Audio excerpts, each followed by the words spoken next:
السلام علیکم ناظرین، آپ دیکھ رہے ہیں پیغام اولیاء چینل۔ لاکھوں کروڑوں درود و سلام حضور صلی اللہ تعالی علیہ وآلہ وسلم پر اور ان کی آل پاک پر۔ محترم ناظرین کرام، آج کی اس ویڈیو میں ہم آپ کے لیے لے کر آئے ہیں اللہ کے ولی اور سنہرے سانپ کا واقعہ۔ جی ہاں ناظرین، آج ہم آپ کے لیے لے کر آئے ہیں محبوب الہی حضرت نظام الدین اولیاء رحمۃ اللہ علیہ سرکار کا ایک بڑا ہی ایمان افروز اور دلچسپ واقعہ، جسے سن کر آپ کا ایمان تو تازہ ہوگا ہی، ساتھ ہی ساتھ آپ کو معلومات بھی حاصل ہوگی۔ یہ واقعہ ہے حضرت نظام الدین اولیاء محبوب الہی رحمۃ اللہ علیہ ایک عجیب درویش اور ایک سنہرے سانپ کا۔ تو کیا ہے یہ ایمان افروز اور دلچسپ واقعہ، جانتے ہیں ہم اس ویڈیو میں۔ تو میری آپ سے معتبانہ گزارش ہے کہ اس واقعے کو مکمل طریقے سے سمجھنے کے لیے اس ویڈیو کو اینڈ تک ضرور دیکھیں، اور اگر ابھی تک آپ نے ہمارے چینل کو سبسکرائب نہیں کیا ہے تو اسے بھی سبسکرائب کر دیجئے اور پاس میں دیے گئے بیل آئیکن پر بھی کلک کر دیجئے تاکہ ہمارے ویڈیو کی نوٹیفیکیشن آپ تک پہنچتی رہے۔ شروع اللہ کے نام سے جو بڑا ہی مہربان اور نہایت رحم والا ہے۔ ایمان زبان سے اقرار کرنے اور دل سے تصدیق کرنا ہے۔ ایمان کا زبان سے اقرار اور دل سے تصدیق کرنے کا مطلب یہ ہے کہ لا الہ کا زبان سے اقرار اور الا اللہ کی دل سے تصدیق کے معنی ہی ایمان ہے۔ جب تک کہ اقرار اور تصدیق کا حق درست نہ ہوگا تب تک کہ بندے کے قلب پر پردہ پڑا رہے گا، اور جب اقرار اور تصدیق کا حق درست ہو جائے گا تو پھر کوئی پردہ حائل نہ ہوگا اور ایمان کامل ہو جائے گا۔ ویسے تو ناظرین کرام، ہندوستان ولیوں کا دیش ہے، ولیوں کا وطن ہے۔ یہاں پر بے شمار اولیاء کرام تشریف لائے اور انہوں نے تبلیغ دین کا کام کیا، لیکن ناظرین کرام، انہی بزرگان دین میں سے ایک ایسی شخصیت بھی ہے جنہیں لوگ محبوب الہی حضرت نظام الدین اولیاء رحمۃ اللہ علیہ کے نام سے جانتے ہیں، جنہوں نے اپنی زندگی اسوہ رسول صلی اللہ تعالی علیہ وآلہ وسلم کے تحت گزار دی اور لوگوں کی اصلاح بھی کی۔ سلطان المشائخ محبوب الہی حضرت خواجہ نظام الدین اولیاء رحمۃ اللہ علیہ کا شمار سلسلہ عالیہ چشتیہ کے نامور بزرگوار اولیاء اللہ میں ہوتا ہے۔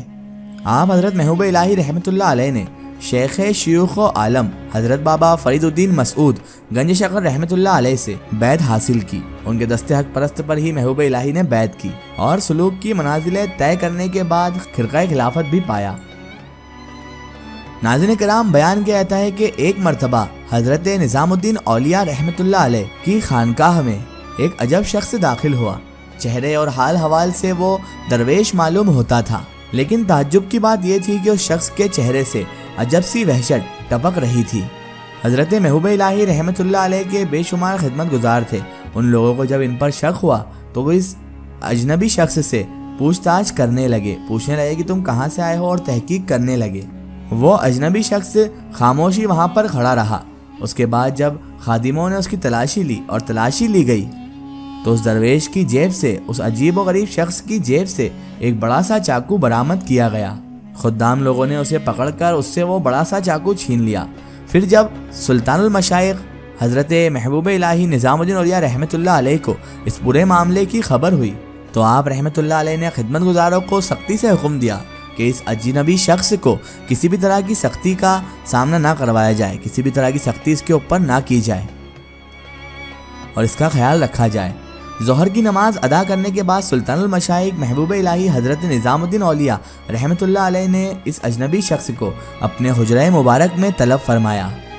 کئی ملازم اور خدمت گزار اس اجنبی شخص کو قیدی کی طرح، مجرم کی طرح پکڑے ہوئے تھے اور کئی طرح کے سوال و جواب اس شخص سے کر رہے تھے۔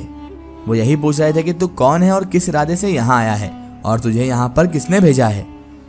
اس کے بعد اسے جب حضرت محبوب الہی کی بارگاہ میں پیش کیا گیا تو حضرت محبوب الہی رحمۃ اللہ علیہ نے فرمایا، ملازموں، خادموں، اس کے ہاتھ کھول دو اور اس کا جرم ثابت کرو۔ خدمت گزار اس پر ایگری نہیں تھے، اس پر سہمت نہیں تھے، لیکن اس کے بعد حکم مرشد سن کر انہوں نے اس کے ہاتھ کھول دیے۔ تو حضرت نظام الدین اولیاء رحمۃ اللہ علیہ نے اس اجنبی شخص سے فرمایا۔ پھر جب وہ بیٹھ گیا تو آپ حضرت خواجہ نظام الدین اولیاء رحمۃ اللہ علیہ نے اس شخص سے پوچھا، اے شخص، تم کہاں کے رہنے والے ہو؟